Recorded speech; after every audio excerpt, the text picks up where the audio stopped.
Alım inşallah. Hazır mısınız? Özünüzde defter tutun. İnşallah izah ettiğim kısa şeyleri yazarsınız. Sonra tekrar edebilmeniz için. Elhamdülillahi Rabbil alemin. Vessalatu vesselamu ala nebiyyina Muhammed ve ala alihi ve sahbihi ecma'in amma ba'd. Bugünkü dersimiz inşallah El-Kaidetül Medeniye olacaktır. Peygamber Mescidinin imamı ve hatibi olan Şeyh Abdülmuhsin el-Qasimin bu əsrdə yazdığı çox gözəl bir kitabdır. Quran oxumağa və ya ərəb dilini öyrənməyə başlayanlar üçün ibtida olaraq, yəni başlanğıc olaraq hərfləri öyrədən, yazmağı öyrədən, oxumağı öyrədən bir kitabdır. Və bu kitabı iki qismə bölmüşdür. Bir kitabı İqra yazılmışdır üzərində, yəni oxu. Burada hərfləri öyrədir, kəlmələri öyrədir və oxumağı öyrədir Qurana bağlamaq üçün. Diğer kitabı ise yazıya aittir. Yazını öğretir. Onun da adı Uktubudur. O da Medine qaydasıdır. Orada da üzerine Uktub yazılıb. Yəni ki, yazını orada öğretir. Necə yaxşı xətlə yazmaq lazımdır. Ərəbcə necə yazılır, üsulunu öğretir orada. Bu kitabın adı niyə Əl-Qaidətül Mədəniyyədir? Çünki şeyx bunu Peyğəmbər məscidində, Mədinədə yazmışdır. Ora nisbətdə Əl-Mədəniyyə demişdir. Əvvəlki alimlərimiz də belə edərdilər. Kitab yazdıqda o şəhərə nisbətdə o adı da kitaba verilirdi. Məsələn, Əl-Vəsitiyyə dedikdə bu bir şəhərdir ki, Bağdadla Bəsrənin arasındadır. Kitab orada yazıldığı üçün adı Əl-Vəsitiyyə olmuşdur və bu cür. Kitab elə bir kitabdır ki, sizə elə istəyirəm ki, bunu öyrəndikdən sonra da inşallah İslam'a yeni girənlərə və yaxud da ki, Quranı oxumaq istəyənlərə, ərəbcə yazıb oxumağı öyrənmək istəyənlərə siz də öyrədə bilərsiniz. Ona görə də hər birinizi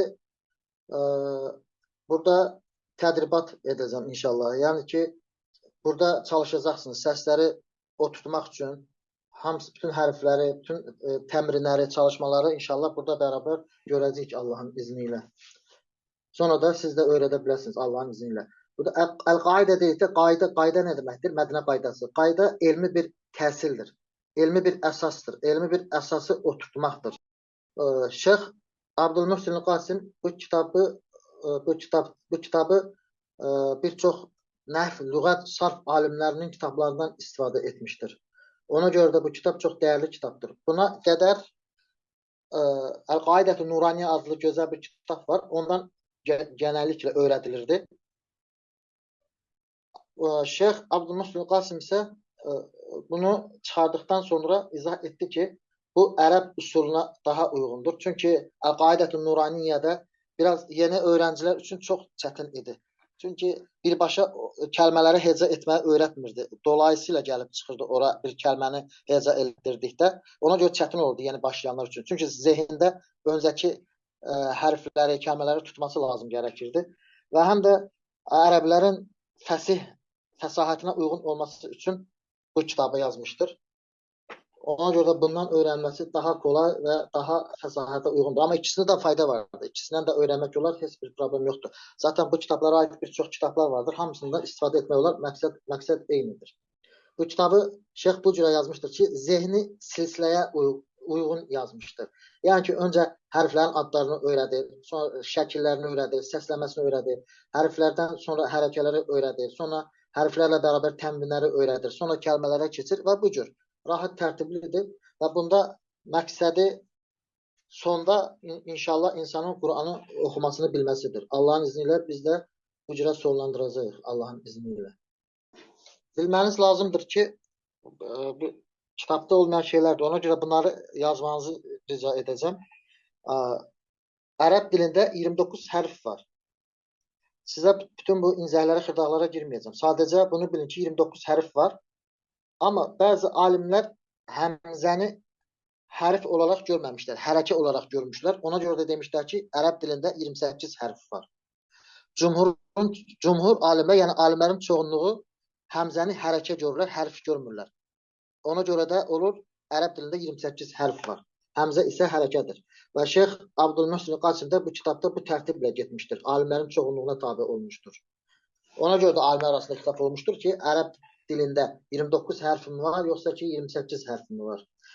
Və bu kitabda həmzəni ona görə də ayrı bir bölüm, müstəqil bir bölüm olaraq ələ almışdır ki, onu öğrenci tam şəkildə həzm etmiş olsun, öyrənmiş olsun, ayrıntılarını bilmiş olsun.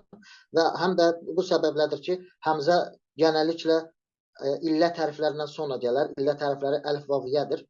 Və bu da səbəbdir ki, müstəqil olaraq həmzəni ələ almışdır. Və bunu da bilməniz lazımdır ki, hərəkələr arasında fəthə ən xəfif hərəkədir. Fəthə ən xəfif hərəkədir. Və buna İbn Malik öz mənzuməsində, Əlfiyyət-ül Malik deyə mənzuməsi var, orada işarət etmişdir. Və onu şərh edən şərhçilər də, yəni şurahlar da bu cürə izah etmişlər, bildirmişlər ki, işarət etmişlər ki, fəthə hərəkələrin arasında ən xəfif hərəkədir. Sonra isə sırasıyla kəsrə gələr. Kəsrədən sonra damma gələr və sonda da sükun gələr. Sükun isə hərəkət deyildir. Tamam mı? Sükundur sadəcə. Və şeyx bu kitabı heca hərflərinə uyğun olaraq tərtib etmişdir və buradakı bütün gətirdiyi çalışmalarda Quran və sünnət, Qurandan çıxarmağa çalışmışdır kəlmələri. Əgər Quranda kəlmələr yox, ona o dərsə uyğun yoxsa, o zaman sünnətdən qoyur bura. Yəni ki, başqa əlavələr etməmişdir. Allah ona razı olsun. O zaman bu Qaidətül Mədəniyyə kitabının faydaları bunlardır ki, məziyyəsi bunlardır ki, lüğəti təhsili olaraq hərfləri öyrənəcəksiniz. Yəni ki, üsullarını qoyacaqsınız. Elm belədir ki, qardaşlar, öncə niyyət çox önəmlidir. Ona görə də indidən yenə də söyləyim, hamımız niyyətimizi düzəltməliyik ki, buna qarşılıq olaraq da uca Allahdan əcr ala bilir. Kimin niyyəti necədirsə, inşallah Allahdan da ona uyğun yardım görəcəkdir. Ona görə də niyyətimiz xalis Allah üçün olsun, Allahın Quranını öyrənə bilək deyə bunun üçün olmalıdır. Və bundan sonra da səbəb olaraq bu kitabı öyrənəcəyik ki, Allah Azə və Cəllə də buna bərəkət versin. Bu kitab faydalarından biri budur ki, qiraət üsullarına, qaydalarını əhatə eləmişdir və bunda çox asanlıq və qolaylıq olaraq bunu öyrədir bu kitab və tədərrüclə, dərəcə öyrədir ki, heç bir çətinlik olmasın tələbəyə və qiraəti öyrətməklə, yəni oxumağı öyrətməklə yetmir. Bunda mükəmməlliyi hədəf etmişdir bu kitab.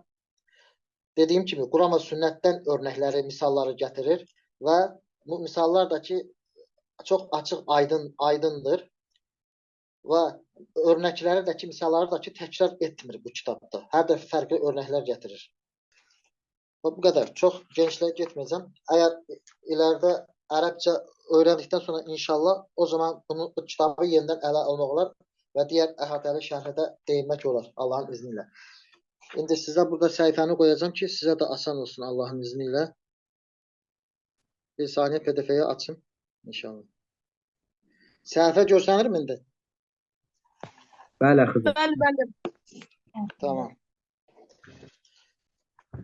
Belə şeyx burada 13 dənə bölüm açmışdır. Qısası olaraq bölümləri izah edəcəm sizə ki, zehninizdə oluşsun, nə öyrənəcək inşallah. Birinci bölüm belədir ki, heca hərflərini öyrədəcəkdir. Bu bölümlər hamısı ağılı tərtiblədir. Yəni ki, öncə hərflər, heca hərflərdir, sonra səsləndirmələrdir, hərəkələrdir, şəddələr, tənvinlərdir, şəddələrdir və s. Bu heca hərflərində rəsmləri, şəkilləri öyrədəcək hərflərin.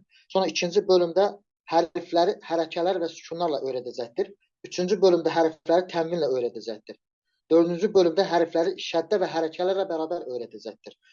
Beşinci bölümdə hərfləri şəddə və tənvinlə bərabər öyrədəcəkdir.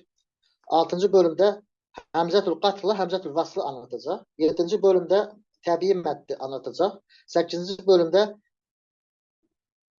vavul cəmaatdan sonra olan əlifi anlatacaq. Zaman gəldikdə anlatacaq bunu inşallah. 9-cu bölümdə təül mərbutayı anlatacaq. 10-cu bölümdə qəməri ləmlə, şəmsi ləmi öyrədəcək. 11-ci bölümdə kəlmələri oxumağı öyrədəcək. 12-ci bölümdə mushaf rəsmindəki istilahları, bəzi terminləri anlatacaq. 13-cü bölümdə də ədədləri anlatacaqdır. Qısası 13 dənə bölümdür. Allahın izni ilə Rabbimiz bizlərə müvəffəq eləsin ki, bunu tam şəkildə gərəkən dərəcədə bitirək inşallah. Bu səhifədə görürsünüz, təmhid yazılmışdır. Yəni ki, bu çox mühümdür. Bu girişdir. Girişdir. Bu həm burada yazılmış ki, müəllim üçündür öncə. Amma bu həm müəllim, həm də müəllim olmayanlar üçün çox önəmli bir şeydir. Burada hərflərin ədədləri 28-dir. Dedik ki, həmzəni hərəkə olaraq görülmüşdür şeyx. Ona görə də 28 dənə hərfdir. Bunu bilməniz lazımdır ki, Hər bir hərfin 3 şeyi var. Birinci, rəsmi, yəni ki, şəkli. Hansı şəkildə olur? Onun hərfin şəkli. Çünki biz səsli olaraq bir hərfi səsləndiririk. Məsələn, bə, səsləndirdim bu hərfi. Amma onun şəkli nədir yazımda? Buna şəkil deyilir, hərfin şəkli. Səsdən şəkilə tökürük səsi. Birinci, şəklidir. İkinci, o hərfin adıdır. Sonra isə üçüncü gəlir onun səsi. Ona görə də bu tərtiblə öyrənəcəyik. Hər bir hərfin şəkli nədir, adı nədir və səsləndirilməsi necədir? Məsələn, bir də bunu qeyd eləyin inşallah Teala. Məsələn, cimin yazılma şəkli cimdir, üzərində də fəthədir. C. Bunu soruşsa ki, bunun adı nədir? Deməlisiniz ki, cim. Bu necə səslənir? Deyəcəksiniz ki, C.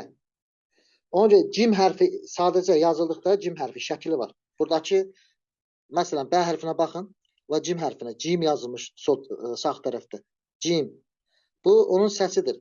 Amma cim, siyah rəngdə yazılan cim isə o cim hərfinin şəklidir.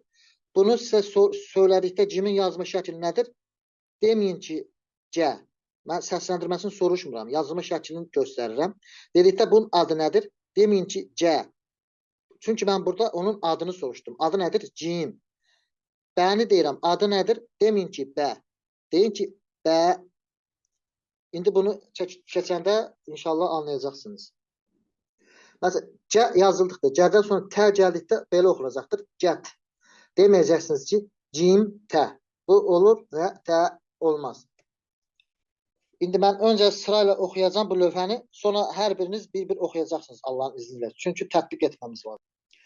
Baxın, birinci əlifin rəsmi yazılmışdır. Bu əlifin rəsmidir.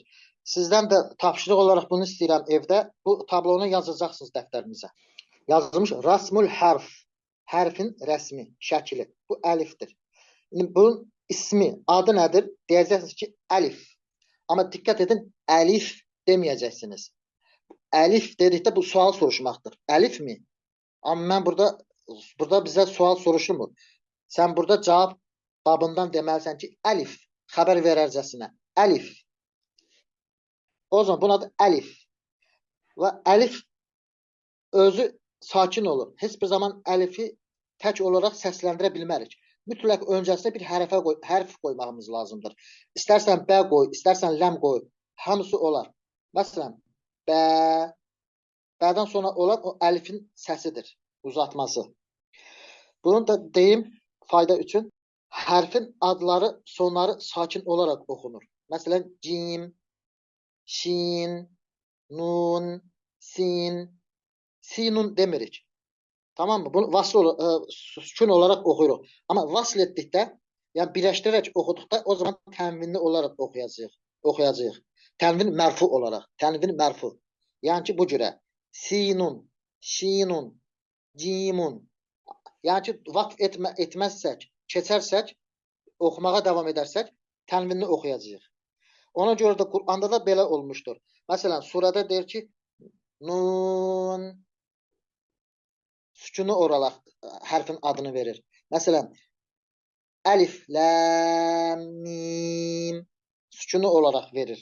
Ona görə də vasl etdikdə tənvinli olaraq oxuyursan, amma vaqf etdikdə sükunu olaraq. Ona görə də əlif dediyimiz kimi sakinli hərfdir. Sadəcə və sadəcə özündən əvvəlki bir hərflə səsi ortaya çıxır. İstərsən bə de və tə de. 2 hərəkə miqdarında uzadacaqsan, olacaq məd hərfinin səsi. O zaman əlifin rəsmini görürük, sonra əlifin adını görürük, əlif. Bu cürə deyəcəksiniz, əlif. Və səsləndirdikdə deyin, lə və ya bə.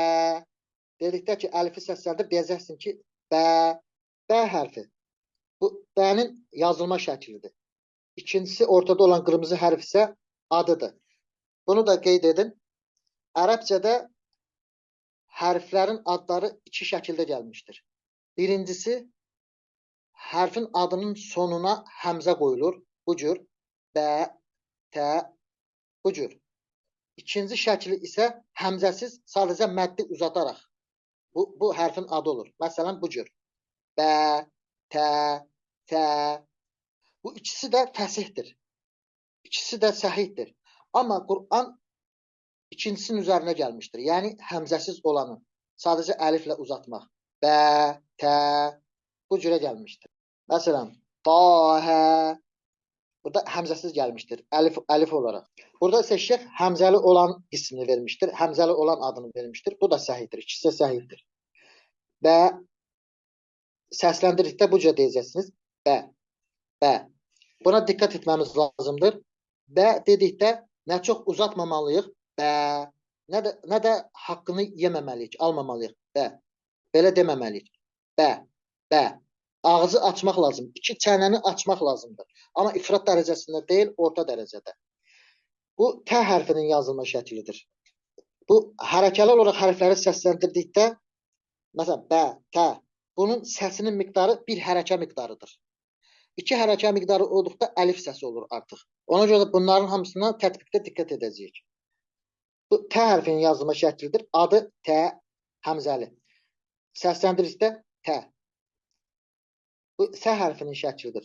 Adı fə, səsləndirməsi fə. Cim hərfi yazılma şəkli. Adı nədir? Cim. Mən soruşduqda ki, adı nədir? Cə deməyəcəksiniz. Deyəcəksiniz ki, cim. Dedikdə səsləndir, deyəcəksiniz cə. Hə, hə. Xo, xo. Buna da diqqət etməmiz lazımdır. Qalın hərfdən sonra həmzə səsi qalın verməməlisiniz. Həmzə incədir. Ona görə qalın hərfdən sonra diqqət edin ki, həmzə incə çıxsın. Xo deyil. Xo, xo, incə. Həmzə səsi incə olacaqdır. Xo. Dəl, də. Dəl, də. Ra. Burada da ra deyil. Ra, ra. Zəy, zə. Sin. Burada diqqət etmək lazımdır. Məddləriğunnəli olaraq çıxartmayın. Məd burundan çıxmır. Boğaz və ağız boşluğundan çıxır. Sin, sə. Şin, şə. Sad, so. Burada da diqqət edin. Sad qalın hərfdir. Dəl incə. Dəli sada görə qalın çıxarmayın. Sad, belə deyil. Sad, so. Dad. Burada da eyni. Dad, do. Ta, ta. Va, va. Ayn. Burada diqqət etməmiz bunun üzərinədir. Ya hərfi lin hərfdir, yumşaq hərfdir. Ayn, ay, şəddəli verməyin. Ayn, böyle deyil. Şəddə deyil orada çünki. Ya sükunudur. Diqqət edin. Ayn, ayn. Ə. Qayn, qa. Fə, fə. Qaf. Qaf qalındır, fə incə. Qaf. Və fəni şəddəli olaraq çıxarmayın. Bu cür etməyin. Qaf. Bu cür etməyin. Qaf. Qa. Kəf. Kə. Ləm. Lə. Mim.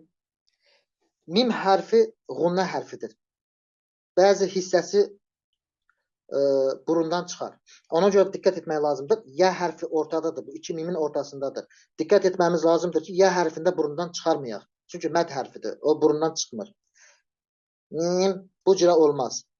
Mim, mə. Nunda da nun, vavı burundan çıxarmayaq. Nun da mim hərfi kimiğunnə hərfidir. Bir hissəsi burundan çıxar. Ona görə də bu səbəblə vavı da burundan çıxarmayaq. Nun, nə.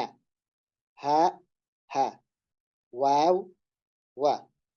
Yə, yə. İndi sırayla sizə oxudacağım inşallah. Muhammed qardaş buyursun.